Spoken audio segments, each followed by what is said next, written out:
მოგესალმებით. მედია კავშირი ობიექტივი პირდაპირ ეთერში განაგრძობს მაუწყებლობას. გადაცემით ახალგაზრდული სული. დღევანდელი გადაცემის წამყვანები უცვლელად მე მარიამ კაპანაძე და ჩემი თავმწამყვანი ესმა გუმბერძე გახლავართ.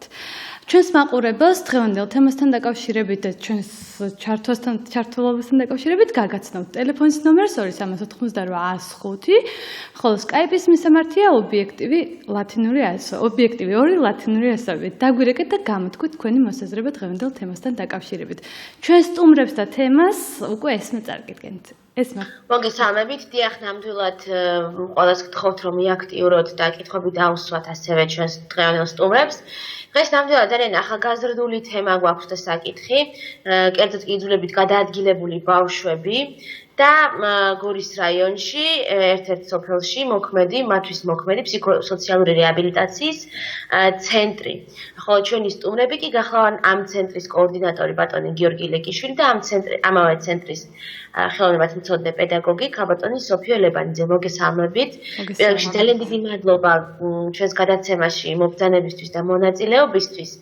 მოდით ბატონო გიორგი, თქვენგან დავიწყოთ, თუ შეიძლება მოკლედ მოგვიყვეთ თქვენი ორგანიზაციის შესახებ და რომ გამმარტოთ აუდიტორიას, რას ნიშნავს ფსიქოსოციალური რეაბილიტაცია და ფსიქოსოციალური რეაბილიტაციის ცენტრი. მოგესალმებით, მადლობას გიხდით მოწვევისათვის. ვესალმები ობიექტივის ტელემაყურებელს. მოგახსენებთ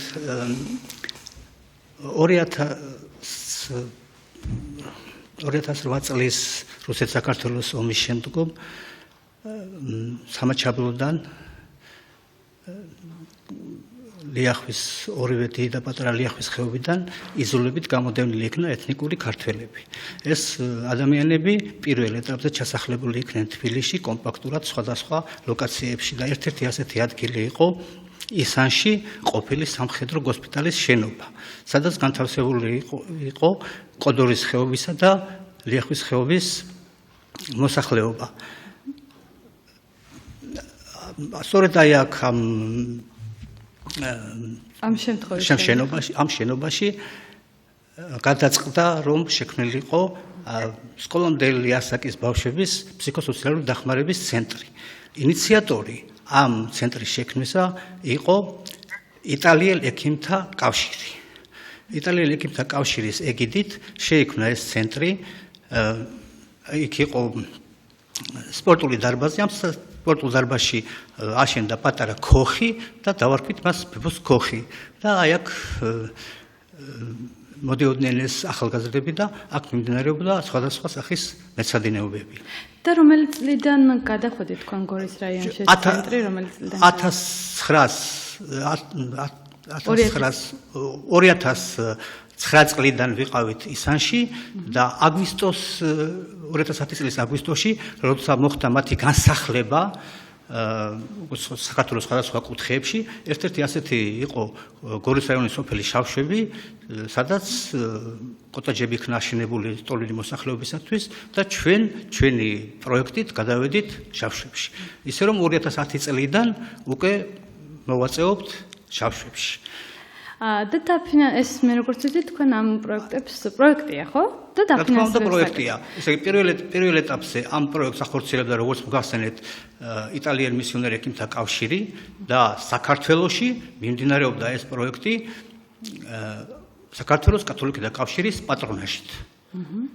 და დაფინანსებებსაც შესაბამისად საიდან პაულობდით, როგორც წესი იწერება ჯერ პროექტი და რადგან ეს პროექტი შედგენილი იქნა პირველ ეტაპზე აი ამ ექიმთა კავშირის მიერ, მათვე მოიძიეს დონორი ორგანიზაციები, სადაც მოხდა დაფინანსება. და პერიოდულად, როგორც წესი, იყო 1 წლით პროექტი, 1 წლით, 1 წლის შემდეგ იწერებოდა ახალი პროექტი და გრძელდებოდა ასე ყოველ წელს ახალი დაფინანსებით. და დღემდე ესეა, ხო, თქვენ? დღემდე ესეა. ამჟამად ვინ გაფინანსებთ? ამჟამად ვინ გაფინანსებთ? ამჟამად არის ახალი ორგანიზაცია, ჩვენ გვაქვს უკვე ახალი პროექტი თებერვლიდან ივნისის ჩათვლით, ამას ახორციელებს ორგანიზაცია, რომელიც არსებობს პოლონეთში, ქვია პროგრამა რიტა რიტა, აი ეს პროექტის ფარგლებში 5 თვის განმავლობაში ჩვენ უკვე ფორმატით შეგვეცვალა მისი კოორდინატორი ამ პროექტის კოორდინატორი არის მამა პავლე პეტრე დილი დაგვემატა ჩვენ კრეატივის მასწავლებელი ფსიქოლოგი ჩვენი თანამშრომლები ესე იგი არის კერამიკის სპეციალისტი ეს მე გახლავართ ქალბატონი სოფო ლებანიძე არის ხელოვნებათმცოდნე ყავს დიზაინერი მანანა აბზიანიძე მუსიკის მასწავლებელი გიორგი ხასიშვილი და შესაბამისად ყველა ეს ჩამოთვლილი მე ვინც ჩამოთვალე ახლა ეს სპეციალისტები თავისი პროფილის მიხედვით ახორციელებენ მუშაობას სასკოლო ასაკის ბავშვებისათვის. მოდი მე ქალბატონ სოფოსთან გადავალ კითხვით. ქალბატონ სოფო, თუ შეიძლება მოგვიყვებით აი ზუსტად უფრო დეტალურად თქვენს მუშაობაზე ბავშვებთან, ანუ რა ასაკის ბავშვებთან მუშაობთ? ანუ თავიდან როგორც საგერბატონმა გიორგიმ თქვა, ეს სკოლამდელი ასაკის ბავშვებზე იყო, ხო? ანუ ბაღის ასაკის ბავშვებზე, მაგრამ რა თქმა უნდა, მარტივი მიზეზების გამო, ან მიზეზის გამო, რომ 2008 წლის შემდეგ წელსაც კი დაბადებული ბავშვები უკვე სკოლაში დადიან, შესაბამისად, ანუ ის ასაკობრივი ჯგუფი იძულებით გადაადგილებული ბავშვებისთვის უკვე შეიცვალა. მოგესალმებით. საქმე იმაში გახლავთ, რომ საუბარი არის მხოლოდ და მხოლოდ სკოლამდელი ასაკის ბავშვებზე, არა სკოლის ასაკის ბავშვებზე, ანუ ბავშვი, რომელიც პირველ კლასში შესვლისთანავე მოდის ჩვენ ცენტრში. მანამდე არა, ანუ ეს არ არის საბავშვო ბაღის ბავშვებისთვის გათვლილი პროგრამა, სხვადასხვა ასაკობრივი ჯგუფებია, ანუ არის დაწყებითების ბავშვები, რომლებსაც შესაბამისად ისეთი ასაკი აქვთ, რომ დაუშვათ ხორციელდება ხატვა, შესაბამისად არის ხელნაკეთი ნივთები, თუ შეიძლება ასე ითქვას, ძალიან ყველაზე ელემენტარული თოჯინის დამზადება, რომელიც შეიძლება ეს ბავშვმა გააკეთოს, საშუალო ასაკის ბავშვები და უფრო დიდები. შესაბამისად, ანუ კერამიკული ცენტრი, რომელიც გვაქვს სახელოსნო, ის არის აღჭურვილი უმაღლეს დონეზე, ევროსტანდარტების დონის არის, მიმდინარეობს თიხაზე მუშაობა, ასევე მისი მოხატვა, იმიტომ რომ იქ ისეთი პროცესია აბსოლუტურად ერთმანეთთან არის კავშირში, როდესაც პირველი გამოწვა ხდება, შემდგომ უკვე იწყება მისი მოხატვა, მოჭიქურება და ასე შემდეგ. ყველაფერი თუ რამე შეიძლება ბავშვმა გააკეთოს, ასე ვთქვათ, ამ შემთხვევაში სპორტზე არ ვისაუბრებ, ხელოვნებას რაც შეეხება გარდა თეორიული კურსისა, რაც შეიძლება ადამიანმა გააკეთოს ხელით შექმნას ნახატი, დაუშვათ რაღაც ხელნაკეთი, ნივთი, არ აქვს მნიშვნელობა ეს რა იქნება, რომელიც გამოფენებზე იყიდება, ასე ვთქვათ, მაგალითად არის. ქალბატონო სოფია, ბოდიში გიხდით რომ გაწყვეტინეთ, თიხის გაკვეთილს ვუყუროთ ვიდეო გვაქვს ამის საშუალება და თუ შეიძლება ჩაგვერთეთ თიხის გაკვეთილის სახელწოდებით. ვიდეო. ხო, გვარი სიმბოლი უნდა იყოს. სიმბოლი უნდა იყოს. ამიტომ რაღაცა უნდა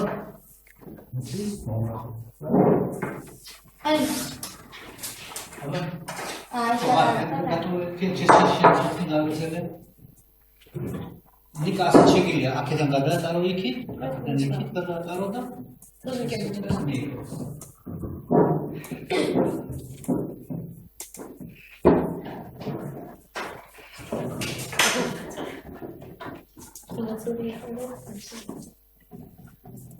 I will swap this.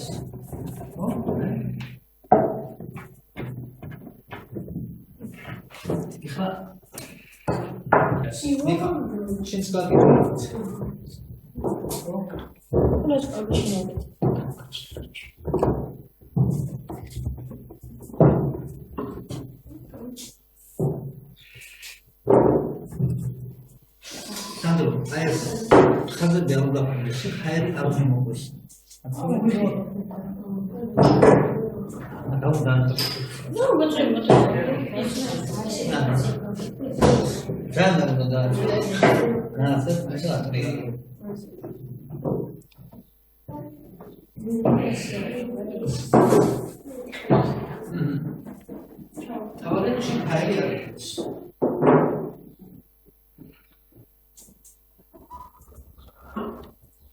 Yes.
ჩვენს მაყურებელს ვეტყვით, რომ ეს იყო მოყვარული კამერით გადაღებული ვიდეო, რომელიც მოგვეწოდა სტანისლავ ციბულს. უღრმესი მადლობა ჩვენს მეგობარს ამისთვის.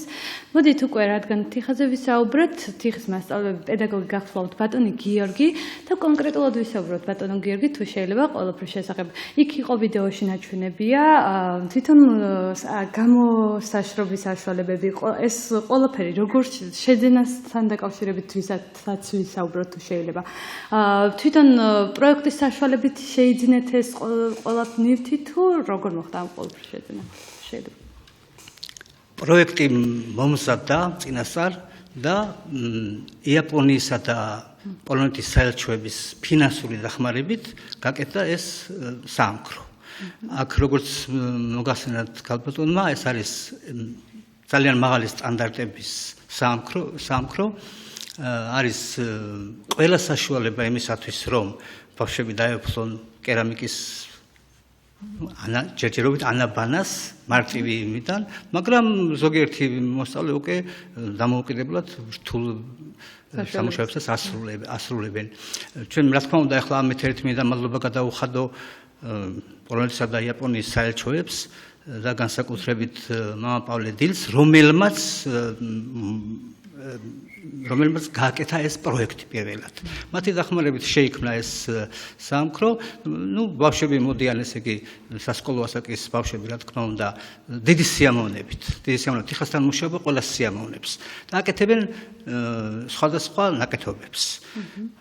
ფიალებს, ფინჯნებს, დოქებს. და ბატონო გიორგი უკაცრავად გაწყვეტინებთ, ანუ ეს შემდეგ სოფომ თქვა, რომ ეს იყიდებაო, თქვა და ვცდილობთ, რომ გამოფენებზე გავიტანოთ. ეს თქვა გამოფენებიდან მიღებული შემოსავალი რამდენად ასე თქვათ მნიშვნელოვანი წყარო არის იმისთვის, რომ ცენტრმა თუნდაც არსებობა შეინარჩუნოს, თუ რა თქმა უნდა, ამ შემოსავლით ცენტრი არსებობას ვერ შეინარჩუნებს. ეს უბრალოდ ეს შემოსავალი ისევ ხმარდება ბავშვებს. ესე იგი, ვყიდულობთ ხოლმე საჩუქრებს, დღესასწაულებზე, საახალწლოდ, საშობაოდ და ასე შემდეგ. ეს ძალიან მცირედია, ასე რომ ამ შემოსავლით ცენტრს ვერ შეინარჩუნებს. თქვენ კონკრეტულად თიხის დამუშავებაში ეხმარებით, ხო? რა თქმა უნდა. და ქალბატონო სოფო, თქვენ მოხატვაშიც ხო ვიდეოში იყო ნაჩვენები? დიახ, რომ თუ არ გადანაწილდა ეს შრომა, იმდენად შრომატევადი პროცესია, რომ ფიზიკურად მხოლოდ ამით ვერ დავკმაყოფილდებით. ანუ დიდ დროს მოითხოვს, იცით, ეს ჯერ კეთდება, შემდეგ შრება. ხდება პირველი გამოცვლა. ის საშრობის საშუალება იყო, ხო? რა თქმა უნდა, აქ არის ორი ღუმელი. ეს საშრობის საშუალება არ არის. ეს არის თიხა შრება ჩვეულებრივ ტემპერატურაზე, ოთახის ტემპერატურაზე, ბისკვიტი, ეგრეთ წოდებული და შემდეგ არის მცირე და დიდი ზომის ღუმელი. მაღალ ტემპერატურის ღუმელი უნდა გამოიწვიოს პირველად გამოიწვება ეს ნამუშევარი, შემდეგ მოიხატება დაედება ჭიქური და შემდეგ კიდევ გამოიწვება უფრო მაღალ ტემპერატურაზე და მივიღებთ ბოლოს დასრულებულ სახეს ნამუშევრის. ანუ მოხატვასაც სწავლობენ თვითონ ბავშვები, ხო? დიახ, აუცილებლად. ანუ თიხა თვითონ თავისთავად ძალიან ლამაზია თავისი სადავით, მაგრამ ყოველთვის არ არის აუცილებელი ძალიან გადავტვირთოთ, მაგრამ მოხატულობა მაინც ალბათ საჭიროა. ვისაც როგორ შეუძლია ისე აკეთებს. შეიძლება სულაც არ დავადოთ დავუშვათ ჭიქური და მეორედ გამოვწვათ. უბრალოდ იმისთვის რომ ჭურჭელი მზად იყოს, ასე ვთქვათ, რეალიზაცია მოხდეს და ეს შეიძლებაოდეს მისი მოხმარება, აუცილებელია გამოიწვას ორჯერ. ამიტომ ჭირდება ამას ამხელა პროცესი და თვითონ გვერდში რამდენჯერ როგორ ხდება, ანუ გაკვეთილი რამდენი გაკვეთილია? მოგახსენებთ, ანუ ვინაიდან ბავშვი არის სასკოლო ასაკის და მაინც საშუალო ასაკის ბავშვები მუშაობენ, არც ისე მარტივია, ხომ, ამის სწავლა. შესაბამისად, მოდიან ბავშვები სადღაც მე-6 მე-7 გაკვეთილის შემდგომ. ამიტომ სადღაც 3 საათისთვის შეიძლება ითქვას, რომ სრულად იკრიბებიან და იწყება მუშაობა. ვიღაცა მუშაობს კონკრეტულად ყალიბში ამოყვანაზე, ვიღაცას შეუძლია აბსოლუტურად ყალიბის გარეშე შექმნას, ვიღაცა უკვე პირველად გამომწვარ ნივთს ხატავს. ანუ შრომა არის გადანაწილებული პრაქტიკულად, იმიტომ რომ სახელოსნოში სხვანაირად არ შეიძლება რომ. გაკვეთილი ყოველდღე აქვთ ხოლმე თუ თქვა კვირაში ერთხელ ან ორჯერ? არა, ეს კვირაში 3-ჯერ.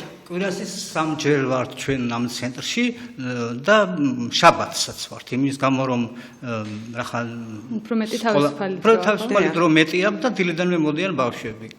დილიდანვე მოდიან და ამიტომ ჩვენ გადავწყვეტთ რომ საბათი დღეს გამოვეკენოთ ამისათვის. ბავშვების რაოდენობა ამჟამად რამდენია ქალბატონო? ზუსტად 56.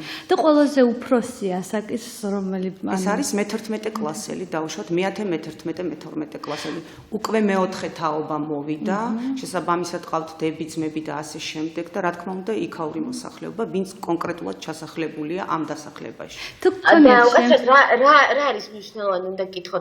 ეს დავუშვათ არის რაღაც კონკრეტული პერიოდის განმავლობაში ხდება სწავლება, აი როგორც მაგათაც მუსიკალური სკოლები არის თქვათ 6 წლიანი თუ ვისაც როდის უნდა მაშინ მოვა და მაშინ არა, რა თქმა უნდა ვისაც როდის უნდა არა, ეს უკვე არის აქტიური ჯგუფი, ყველას რა თქმა უნდა სხვადასხვა რამ შეუძლია, მაგრამ ყველაზე მნიშვნელოვანი ის არის რომ ეს ერთადერთი ცენტრია ამ დასახლებაში და პრაქტიკულად არის სწავლება. ბატონო რამდენ წლიანი არის სწავლება? ასე არ არის გათვლილი ხომ, ესეთ კერძო პროექტში, ასე ვთქვათ, რამდენ წლიანი იქნება, ეს არავინ არ იცის და იმიტომ მოხდა სწორედ ამ სახელოსნოს შექმნა, რომ გაგრძელებულიყო, ასე ვთქვათ, მუშაობა და ჩადებულიყო რაღაც ახალი კრეატივი შესაბამისად, იმიტომ რომ ჩვენ გვაქვს არაჩვეულებრივი მარჯანიშვილის მეთოჯინეთა კლუბიც დადიოდა და გვაქვს არაჩვეულებრივი საკონცერტო ნომრები მარიონეტი თოჯინების.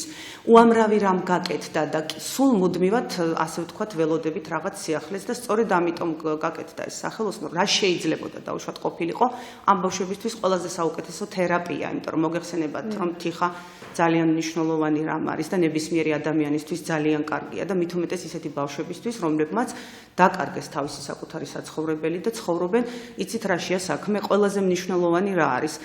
უჩნდებათ ის, რომ ასე ვთქვათ, თვითშეფასების უნარი ძალიან იზრდება, რომ მას შეუძლია რაღაც გააკეთოს და არსებობს ისეთი ადგილი, სადაც წავა და თავის რეალიზებას მოახდენს. ეს არის ყველაზე მნიშვნელოვანი და სწორედ ეს არის ამ პროექტის დანიშნულება. მათი კაცოთოფიო ზუსტად მე უნდა ამიტომ მეკითხა ამასთან დაკავშირებით. აი ფსიქოსოციალური რეაბილიტაცია რო განუმარტოთ ჩვენს რადიო მსმენელს და ტელემაყურებელს, ზუსტად რას ნიშნავს, რას გულისხმობს და რას მოიცავს? კი ბატონო, ანუ ვინაიდან ეს იყო ომის შემდგომ პერიოდში შექმნილი პროექტი და სწორედ ამას ემსახურებდა ეს იტალიელ მისიონერ ექიმთა კავშირი, რომელიც ცხელწერტილებში მუშაობდა, შესაბამისად ბავშვი რომელმაც დაკარგა თავისი საცხოვრისი და უნდა შეეგუოს, ხო ახალ გარემოს ადაპტაცია პირველი ეტაპი ძალიან რთული იყო. ანუ ფსიქოსოციალური სწორედ ამას ნიშნავს, რომ ის ბავშვი ფსიქოლოგიურადაც უნდა მოამზადო იმისთვის, რომ ეს არ არის მხოლოდ მისი პრობლემა, იცით, არ ეგონოს, რომ მარტო მე ვარ ამ დედამიწაზე ერთადერთი ადამიანი, რომელიც ვარ დევნილი თუნდაც საკუთარ ქვეყანაში. აი ეს არის ზუსტად ყველაზე მნიშვნელოვანი, რომ ბავშვს უნდა კონდეს აუცილებლად რაღაცა, ასე ვთქვათ, საქმე, რაღაცით უნდა დაკავდეს, რაღაცით უნდა დასაქმდეს და არ უნდა კონდეს რაღაცა ისეთი შეგრძნება, ასე ვთქვათ, კომპლექსები ჩნდება და სწორედ ის ფსიქოლოგიური პრობლემები იქიდან გამომდინარე, თუ მან ვერანაირად ვერ მოახდინა საკუთარი რეალიზება, თავის რეალიზება. ხომ არ აქვს მნიშვნელობა ასაკს. ის პირველ კლასელიც, რომელიც მოდის, საკმაოდ დაბნეულები იყვნენ, იცით, და როდესაც ხედავს, რომ არის მშვიდი გარემო და შეუძლია ძალიან ბევრი რაღაცა გააკეთოს ელემენტარული ნახატიდან დაწყებული სპორტული თამაშით და თუნდაც იმ კერამიკული, ასე ვთქვათ, მცირე ნიმუშის შექმნით მას უკვე აბსოლუტურად ეცვლება განწყობა და ის სოციალური გარემო მათთვის ზუსტად ჩვენი დახმარებით შეიცვალა, რომ ეს არ იყო უბრალოდ რაღაც უკაცრიელი ადგილი, სადაც ჩაასახლეს და იაროს მხოლოდ ასე ვთქვათ სკოლიდან სახლში და სახლიდან სკოლაში. აი ეს ამას ემსახურება ეს პროექტი. მე ზუსტად აქედან გამომდინარე უნდა მეკითხა ამ შემთხვევაში აი ასაკზე ვთქვით ხო რომ ანუ ასაკის მიუხედავად მაინც რაღაცნაირად ამ ყველაფერმა ყველა ასაკის ბავშვზე მოახდინა თავის დროზე გავლენა. აი რა პრობლემებს აწყდებიან ან დღევანდელი მოსწავლეები ვინც ყავთ ან იმ დროს ვთქვათ რა ფსიქოლოგიურ თუ სხვა ტიპის სირთულეების წინაშე იყვნენ ანუ იმის გარდა რომ ახალსაწყობ ანუ პირველ ეტაპზე ეს რაც ყველაზე მკვეთრად ჩანდა, აი ესეთი პატარ-პატარა კონფლიქტები თუ შეიძლება ამას დავარქვათ ურთიერთობებში, იმიტომ რომ ესენი იყვნენ დევნილები და სკოლაში რომელშიც შევიდნენ დახვდათ ასე ვთქვათ უკვე არსებული სოფლებიდან ბავშვები, სადაც სამი სოფლის მოსახლეობა დადიოდა და შესაბამისად პირველი პრობლემა იყო ურთიერთობები, იმიტომ რომ ბავშვი რომელიც უცხოა ასე ვთქვათ, მაინც ისე ადვილად ვერ ეგუება გარემოს. ყველაზე დიდი პრობლემა იყო ეს, რომ უჭირდათ ურთიერთობები და უჭირდათ თუნდაც ნახევარი საათით ერთ ადგილას გაჩერება და მოსმენა. იმის გამო ჩვენ ვიცით ახლა ამ თაობას ძალიან უყვარს მობილური ასე ვთქვათ და ყველანაირად ვცდილობთ რომ ბავშვმა წიგნით წაიკითხოს, ანუ რაღაცა მეტი ისწავლოს და თუნდაც კომპიუტერის საშუალებით მიიღოს საჭირო ინფორმაცია თავისი ასაკის შესაბამისად. ამიტომ ეს იყო ყველაზე რთული ეტაპი, როდესაც უჭირდათ მოსმენა, უჭირდათ ურთიერთობა. ყველაზე აი კარგად რაც მახსოვს რომ აი ეს გამოკვეთილი რაღაცა ადაპტაციას ვერ ახდენდნენ გარემოსთან და უჭირდა იმის გაგება რომ აღარ აქვს დაუშვათ თავის საკუთარი სახლი და აი უნდა იცხოვოს. დღევანდელი მდგომარეობა მკვეთრად შეცვლილია. ნამდვილად იმიტომ რომ აი როგორ გითხრათ შეიძლება ითქვას რომ ბავშვი დებს ჩანთას და პირდაპირ მოდის ჩვენთან და ხშირად ვსაყვედურობ რომ ბავშვებო ისადილეთ და ისე მოდით. ჩვენთან არის დაუშვათ ტრაპეზი რომელიც ტკბილეულს მოიცავს, მაგრამ სულ ისე სწრაფად მორბიან და იმდენად ჩქარა მოდიან რომ არ უნდათ უკვე რომ სახლში გაჩერდნენ და ყოფილა ისეთი შემთხვევებიც რომ წასულან დაუშვათ სხვაგან ამბობს ბავშვი რომ აიმე ვივლი ცეკვაზე, მუსიკაზე, მაგრამ გადის ერთი თვე და აბსოლუტურად გულწრფელად გეუბნებით რომ ისევ ჩვენთან ბრუნდებიან, იმიტომ რომ აბსოლუტურად ყველაფერი რაც ჩაიდო პროექტში არის რეალიზებული და ნამდვილად გაკეთებული. აი თქვენ ახსენეთ რომ ეს პროექტი ბოდიში უნდა აუცილებლად ესეთი კითხვა არის. ეს პროექტი მხოლოდ და მხოლოდ დევნილ ბავშვებზე არის გათვლილი თუ ადგილობრივი მოსახლეობის ბავშვებისთვისაც არის. ანუ მე ამას იმიტომ ვკითხულობ, რომ აი ზუსტად ეს კონფლიქტის თემა, თქვათ, რამდენად მოახდინეს მათ მართლაც ადაპტაცია გარემოში თუ ხომ არ ფიქრობთ თქვენ რომ ეს ცენტრი მათთვის ერთგვარ თავშესაფრად იქცა, თქვათ იგივე ცეკვაზეც რო ან სხვაგან რომ მიდიან მე რომ ბრუნდებიან, აი ამ კონფლიქტის განადეთ მოგვარდა ეს კონფლიქტი. იცით რა შესაქმე, ეს უბრალოდ არის მოსახლეობა, რომელიც ასე ვთქვათ, გზის მეორე მხარეს დაასახლეს, ხომ არსებობს ძირითადი სოფელი, მაგრამ არაფერ შუაში არ არის ეს იმ ბავშვებთან, იმიტომ რომ ეს ხომ მათთვის არ გაკეთებულა, აქ ამაზე არ ყოფილა რაღაც მკვეთრი რეაქცია, რომ კონკრეტულად ამ ბავშვებისთვის გაკეთდა ეს პროექტი. ჩვენ ხშირად გვყავს ხოლმე სტუმრები, მათი კლასელებიც მოსულან და არ ყოფილა ამასთან დაკავშირებით არანაირი პრობლემა, მაგრამ დევნილი ბავშვისთვის იმიტომ გაკეთდა, რომ ასე ვთქვათ, იმის გამო რომ მშობლები არ მუშაობდნენ, ანუ არ არის უფროსი დასაქმებული ოჯახში, შესაბამისად ბავშვს ვერ გადაუხდი, ასე ვთქვათ, ხომ, იმ რაღაც საფასურს, რომ იაროს მუსიკაზე, ცეკვაზე და ასე შემდეგ და ეს არის ცენტრი, სადაც აბსოლუტურად უფასოდ ხდება ეს ყველაფერი და შესაბამისად, ანუ აზრი ამ პროექტის ეს არის, რომ დევნილი ბავშვი დადის იმიტომ, რომ თავის რეალიზება მოახდინოს. აქედან ნამდვილად არ შექმნილა მოდით ბაჩვენოთ თვითონ მუსიკის გაკვეთილი თუ შეიძლება. გთხოვთ გავუშვათ მუსიკის გაკვეთილის ვიდეო პირდაპირ ეთერში.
აქ ნაჩვენებია ჭადრაკსაც კი თამაშობენ ბავშვები. აი ეს ჯგუფი თქვენი, თუნდაც თქვენ ბატონი გიორგი, მუსიკის მასწავლებელი, ეს ჯგუფი როგორ შეიქმნა? ერთმანეთს იცნობდით თუ როგორ მოახერხეთ ერთმანეთთან დაკავშირება? მოდით ამის შესახებაც ვისაუბროთ შეიძლება. თავდაპირველად ჩვენ 5 ადამიანი გავიმგზავრეთ იტალიაში. აიქ ტრენინგები ჩაგვიტარდა მთელი ერთი თვის განმავლობაში. ეს მე რომ აღნიშნეთ თავიდანვე უმის ეგიდით ჩატარდა ეს ყველაფერი იტალიის ქალაქ ბრეშაში, იქიდან დავბრუნდით და 2009 წლის 1 იანვრიდან შევდიკით მუშაობას ისანში. შემდეგ ნაწილი წავიდა ამ პროექტიდან და მე შემოგვიერთდნენ ახალი თანამშრომლები. ან თქვენ კი არ იცნობდით ერთმანეთს უბრალოდ ჩვენ აბსოლუტურად არც ერთი არ ვიცნობთ თავიდან ერთმანეთს. შემდეგ დაგვემატა ქალბატონი სოფო, ყავდა ჯერ მუსიკის მასწავლებელი ადგილობრივი სკოლიდან, იქ სკოლაში ასწავლიდა მუსიკის მასწავლებელი მივეცია ჩვენ თამილა ქისიშვილი. რაღაცა მიზეზის გამო თამილა შემდეგ წავიდა და მე გორში მუსიკალური სასწავლებელთან მქონდა კავშირი და იქ ვთხოვე რომ შესაძლებელი იყო მუსიკის მასწავლებელი რომ გამოგხსნა ჩვენთვის და აი გამოგვინახეს ეს შესანიშნავი ყვაწველი ახალგაზრდა გიორგი, რომელიც აი არაჩვეულებრივად მუშაობს ბავშვებთან.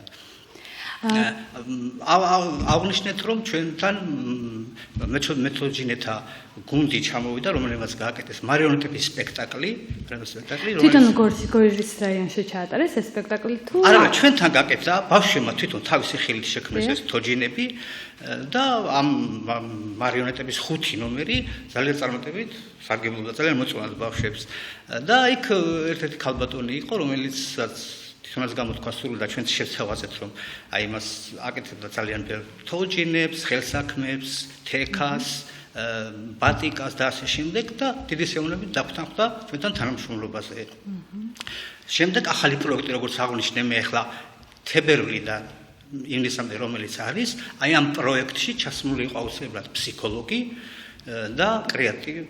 აი თქვენ ახსენებთ ახლა რომ 5 თვის მანძილზეა ეს პროექტი. და ივნისის თუ ივნისის ბოლოს თავდება ეს პროექტი.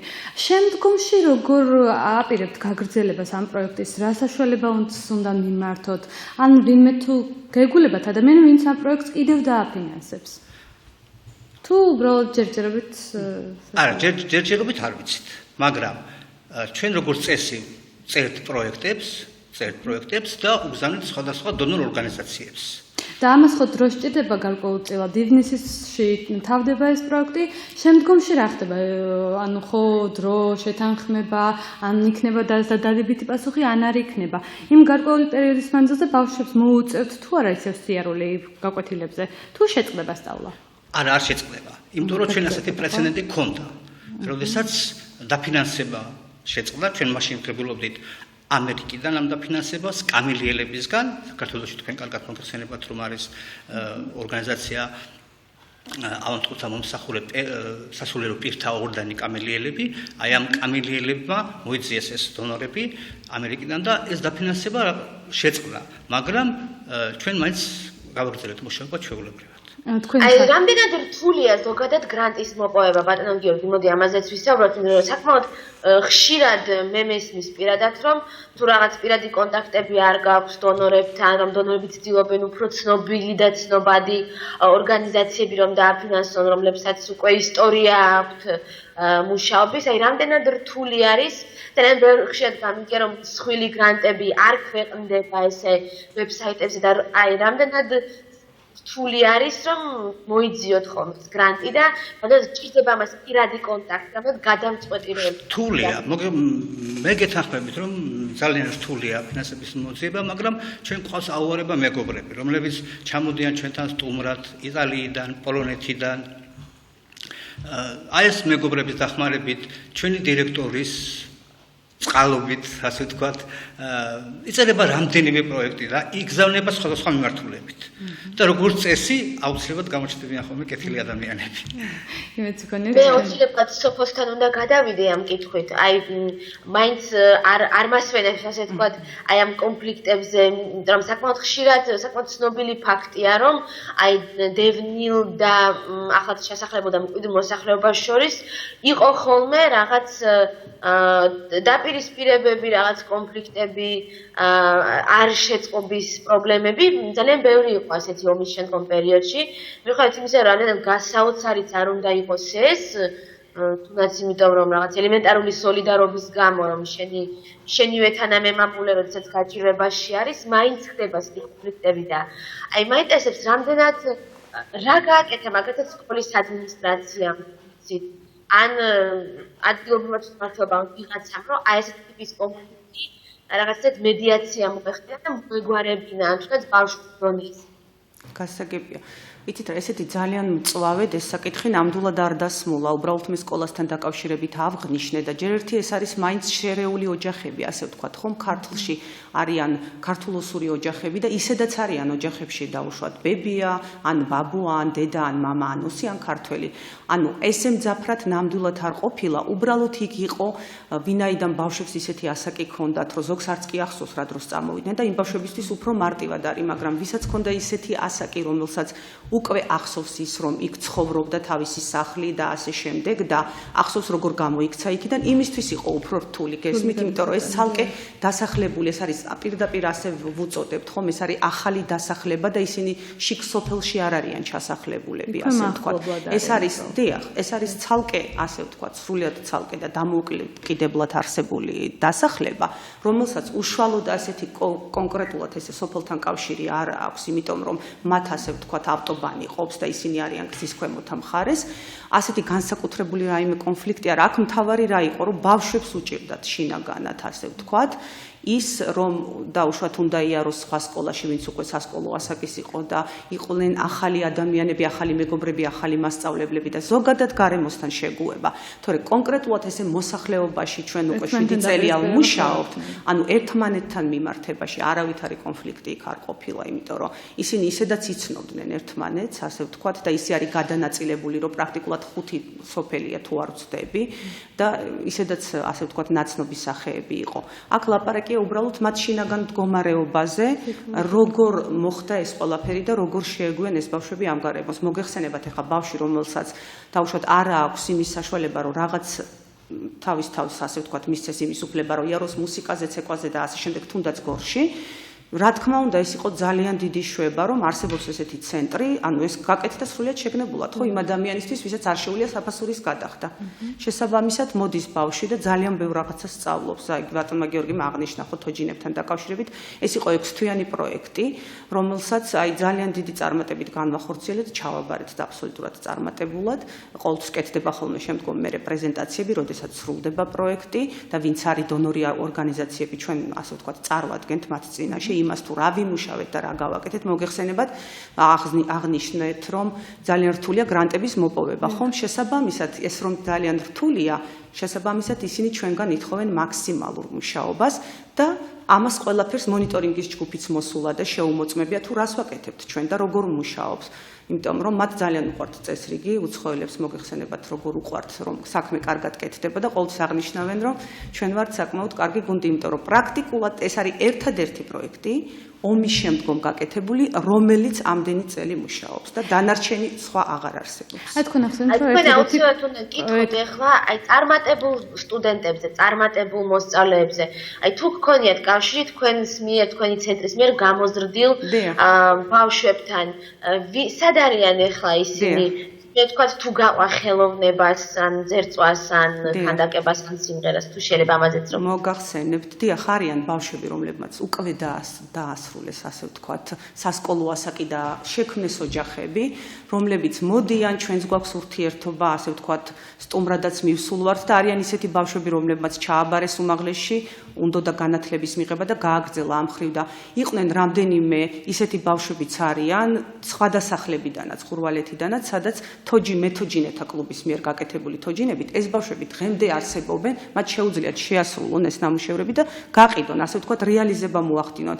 ანუ ეს უკვე ბავშვი არის დამოკიდებული, თუნდაც კერამიკის თვალსაზრისით. ძალიან ბევრ ადამიანს შეუძლია ეს ისე კარგად ისწავლოს, იმდენად ყველანაირად აღჭურვილია ეს ცენტრი და გახადოს საარსებო წყარო. დიახ, იმიტომ რომ დღეს არის იცით ამის შესაძლებლობა. შეიძლება გქონდეს ერთი პროფესია, მაგრამ გააკეთო პარალელურად კიდე რაღაც სხვა და გქონდეს დამატებითი შემოსავალი. ჩვენ სულ ვესაუბრებით ამაზე, რომ შენ შეგიძლია შენი თავის რეალიზება მოახდინო და იმუშაო, ჩვენ გვაქვს ადგილობრივი თიხა, ხომ? ჩვენ არ გვაქვს დაუშვათ იმის პრობლემა, რომ მაინც და მაინც თიხა უნდა შემოვიტანოთ. ვიმუშაოთ თიხაზე, გავაკეთოთ ისეთი რაღაცეები, რისი რეალიზება ჩვენ თვითონ შეგიძლია მოახდინო. ასე რომ ამის პრობლემა ნამდვილად არ არის და ურთიერთობები გრძელდება. აი რამდენად გიფიქრიათ მაგალითად რაღაც ხელოვნების ცენტრებთან თანამშრომლობაზე, ან იგივე თოჯინების თეატრთან, იმისთვის რომ თქვა წარმატებული ბავშვები უკვე გადავიდნენ შემდგომ სწავლების სხვა საფეხურზე, თუნდაც მუშაობის სხვა საფეხურზე, თუნდაც რაღაც სადიზაინერო სააგენტოებთან, ანუ უნივერსიტეტებთან და სხვა თუ იგეგმება რაიმე იცით რა, რაც შემიძლია ნამდვილად გითხრათ, აი მეთოჯინეთა კლუბთან დაკავშირებით გიორგიმ აღნიშნა, რომ ქალბატონი მანე ნაბზიანიძე, რომელიც დადის დღემდე და ჩვენ ისევ ვაგრძელებთ თოჯინების, ასე ვთქვათ, ორი ახალი ნომერი გაკეთდა და ეხლა ხანს ვიყავით ზუსტად ეს შეხვედრა იყო, ასე ვთქვათ, რაც კი განახორციელა ამერიკის საელჩო პროექტები, ამის აღსანიშნავად და იქ წარვადგინეთ რამდენიმე ნომერი, რომ კიდევ თუნდაც იმათ მივმართეთ, რომ იქნებ კიდევ იყოს დაფინანსება იმისათვის, რომ ისევ დამზადდეს თოჯინები, ისევ რაღაც ახალი გავაკეთოთ და ისევ მოხდეს ამ ბავშვების რეალიზება, იმიტომ რომ მოდის ახალი თაობა, აი ის პირველი თოჯინები, რომელიც ჩვენთან დამზადდა და არის საკმაოდ სერიოზული საკონცერტო ნომრები, ამ ბავშვებმა ამ თაობამ უკვე სკოლა დაამთავრა, იცით? ისინი არიან ეხლა აბიტურიენტები, ერთი გოგონა უკვე გათხოვდა და ოჯახი შექმნა და შესაბამისად ის ახალი თაობა მათთვის უკვე მზადდება, ასე ვთქვათ, უკვე არის ამის ნიადაგი, რომ კვლავ გააგრძელონ და სულ ამაზე ვსაუბრობთ და ქალბატონი მანაც მუდმივად ეუბნება ბავშვებს, რომ თქვენ შეგიძლიათ ამით იცხოვროთ, იმიტომ რომ თვითონ უამრავ ხელნაკეთ ნივთზე მუშაობს პირადად მეც და ძალიან ბევრი რაღაცის დამზადება შეიძლება, დიახ, შეიძლება თუნდაც რომ არ გავხსნათ, საშობაოდ, სააღდგომოდ და ასე შემდეგ. უამრავი გამოფენები ტარდება დღეს, რომლის ასე ვთქვათ, მიგნება რთული ნამდვილად არ არის და შეიძლება მივაწოდოთ ეს ისეთ ადამიანებს, რომლებიც ამის რეალიზებას მოახდენენ. აი ჩვენს გარშემო, ასე ვთქვათ, ჩვენი მეგობრები, ჩვენი სანაცნობო წრე და ასე შემდეგ, თუნდაც უცხოელია. იცით რა მაინტერესებს, არის თქვენი მსგავსი ორგანიზაცია თუ არის სხვადასხვა რაიონებში, თუ შეიქმნა ასეთი ცენტრები? რამდენადაც მე ვიცი, აი კონკრეტულად ჩვენ როგორც ვმუშაობთ, ესეთი არ ვიცი, რომ იყოს. ქუთაისში არსებობდა ჩვენი მსგავსი, რომელიც აი მას შემდგომ რაც უკვე დონორმა ორგანიზაციამ შეწყვიტა დაფინანსება, მათ უკვე გააუქმეს ეს ცენტრი და დავრჩით მხოლოდ ჩვენ. ანუ თბილისიდან როგორც გითხარით, გადავედით შავშებში, იმიტომ რომ იქ ისედაც დადიოდნენ ეს ადამიანები, ეს ჩვენი უცხოელი მეგობრები, ანუ მოსახლეობას იცნობდნენ და თავისთავად ვინაიდან იყო დაფინანსება პროექტმა გადაინაცვლა, ასე ვთქვათ, რეგიონში. არ არის პრობლემა, ყველგან შეიძლება მუშაობა. ნამდვილად. მოდით ერთ-ერთი ვიდეო ვნახოთ კიდევ თუ შეიძლება, ბავშვების სიმღერაა და მათი ღიმლიანი სახეების დავატყუოთ ჩვენი მაყურებელი. არ ხოთ თუ შეიძლება ამ სახელწოდებას გავუშვით ეთერში.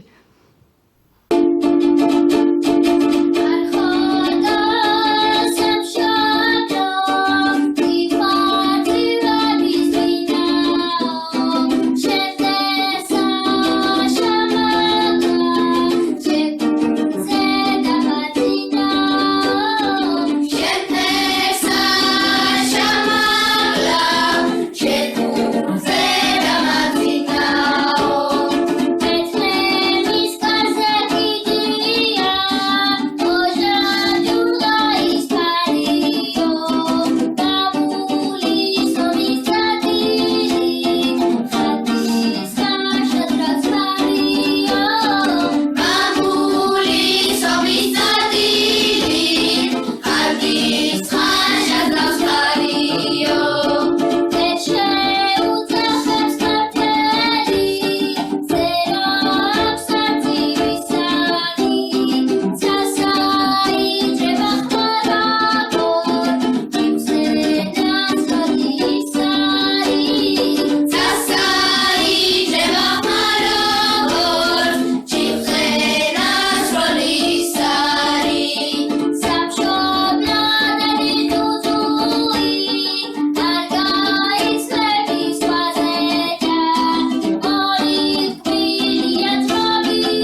ნამდვილად 7 წელია შევისწავლეთ ძალიან ბევრი რამე.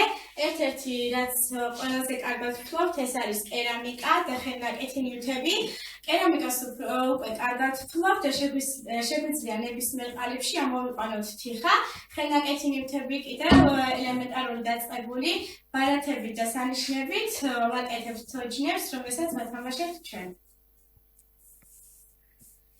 ბებოს ქოხში ჩვენ ვაკეთებთ ძალიან ბევრ რამეს, ვუკრავთ სხვადასხვა ინსტრუმენტებზე და ვცდილობთ რომ კარგად შევისწავლოთ ამ ინსტრუმენტებზე დაკვრა. ასევე ჩვენ ვღერივართ სხვადასხვა სიმღერას და ასე რომ ბებოს ქოხში დროს უფრო არ ვატარებთ. საკმაოდ ღიმილიანი და ბედნიერი სახეები აქვთ ამ ბავშვებს და ძალიან მიხარია და მადლობას გიხდით პირველ რიგში თქვენ ამისთვის და აიცით რა მაინტერესებს თუ აკეთებთ ხოლმე თვითონ თქვენს ცენტრში მუსიკალურ ღონისძიებებს ან რაიონულ ღონისძიებებში თუ ღებულობენ მონაწილეობას ბავშვები სიმღერის მხრივ და თუ იგეგმება ფესტივალში საერთაშორისო ფესტივალები არსებობს თუ იგეგმება მათი გაყვანა ამ კუთხითაც თქვენ გქონდეთ შეიძლება საერთაშორისო ფესტივალებთან დაკავშირებით არ მქონია ყოველ შემთხვევაში ესეთი შემოთავაზება, მაგრამ რაც შეეხება სიმღერას, საკმაოდ აქტიური ჯგუფია. აი ეს ნანიკო გოგონა, რომელიც საუბრობდა სოლისტია და არჩეულებრივად მღერის, ხშირად ჩამოგვიყვანია, ტრანსპორტირება ხდება, ასე ვთქვათ, ამის უზრუნველყოფა თბილისში, სხვადასხვა ღონისძიებებზე, სადაც მიუღიათ მათ მონაწილეობა. ასეთი რამ ნამდვილად ხდება და თვითონ ჩვენ ცენტრშიც, რა თქმა უნდა, საშობაოდ, აღდგომოთ გაკეთებულა ისეთი სერიოზული კონცერტები, სადაც მომხდარა სტუმრის დასწრებაც და თვითონ ჩვენი ასე ვთქვათ დონერი ორგანიზაციის წევრებისაც ჩვენ ძალიან ხშირად გვყავს სტუმრები. პრაქტიკულად მხოლოდ ზამთარში ჩამოდიან ნაკლებად, უცხოელები მუდმივად მოდიან, თუნდაც ის რეალიზებაზე რომ ავღნიშნეთ, თვითონ უცხოელი ადამიანებიც ძალიან ხშირად ყიდულობენ ამ ნივთებს და თვითონ გამოთქვავენ სურვილს, რომ ასე ვთქვათ წაიღონ ეს კერამიკა და შესაბამისად ბავშვები გადაახალისონ ამით, ასე რომ ამის პრობლემა ნამდვილად არ არის.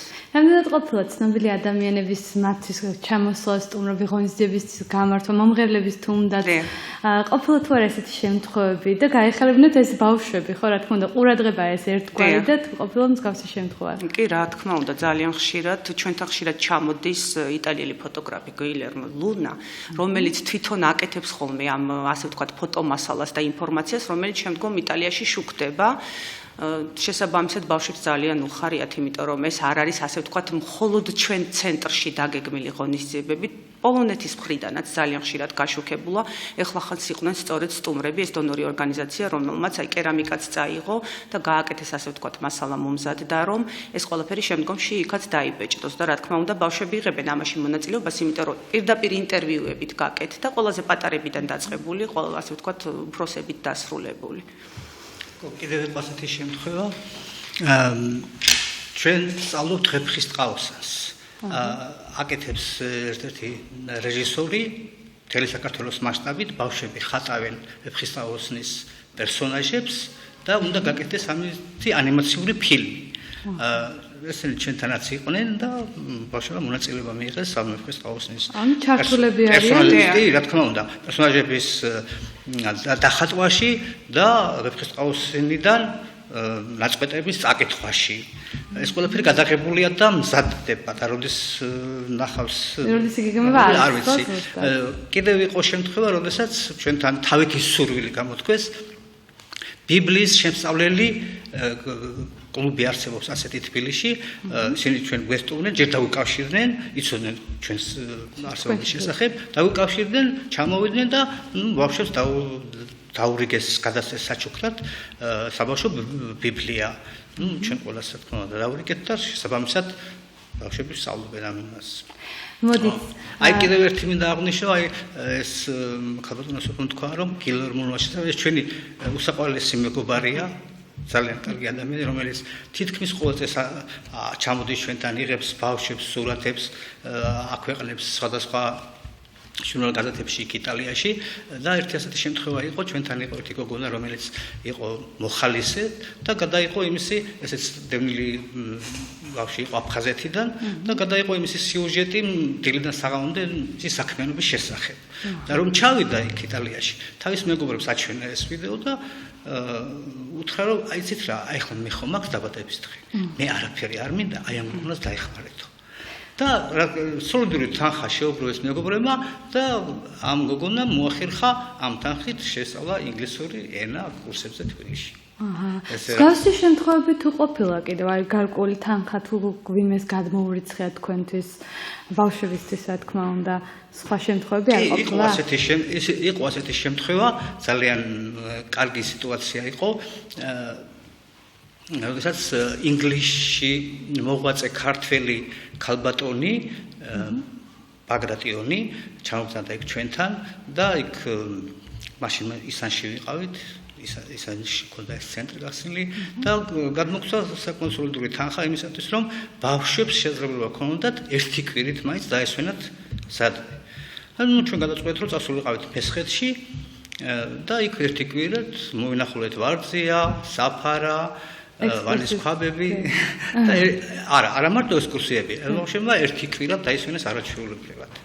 ფოტოებთან დაკავშირებით უნდა ვკითხოთ აუცილებლად ბატონო გიორგი, ზოგადად არასრულწლოვანთა ფოტოების გადაღება პრობლემური არის ხოლმე, რაღაც მშობელთან ნებართვებს ითხოვენ და ასე შემდეგ კანონმდებლობით და ანუ თქვენც ამ შემთხვევაში გიწევდათ ხომ ალბათ ცალ-ცალკე თითოეული ბავშვის მშობელთან ესე ნებართვებს ათანხმებდით თუ როგორ ხდებოდა ეს, იმიტომ რომ ახლა მაგალითად ჩვენთან საკუთარ სკოლაში შემოვიდეს ვიღაცა ჟურნალისტი და ფოტო გადაიღოს, ძალიან დიდი პრობლემა იქნება ხო და ამაზეც რო გითხრათ. ამდენ მარტივია ეს, რომ იტალიაში ეს ფოტოები გავიგეთ.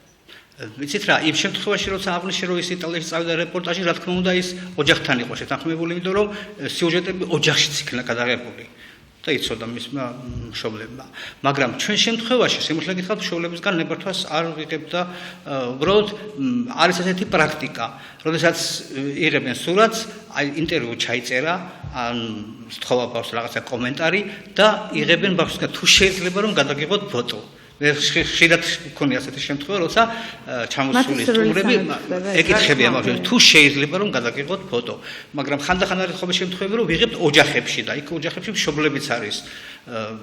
მშობლებიც არიან ხოლმე და მათთან ერთად ვიღებთ ფოტოს და უარი არავის არ. ქალბატონ საფო, აი ახსენეთ წეგან რომ საქართველოს მასშტაბით იყო და ერთ-ერთი ღონისძიება დასვენების კუთხით, თუ ყოფილა შემთხვევა, როდესაც ანუ ვინმეს თუ შემოუთავაზებთ, უნდა საზღვარგარეთ ამ ბავშვების წაყვანა.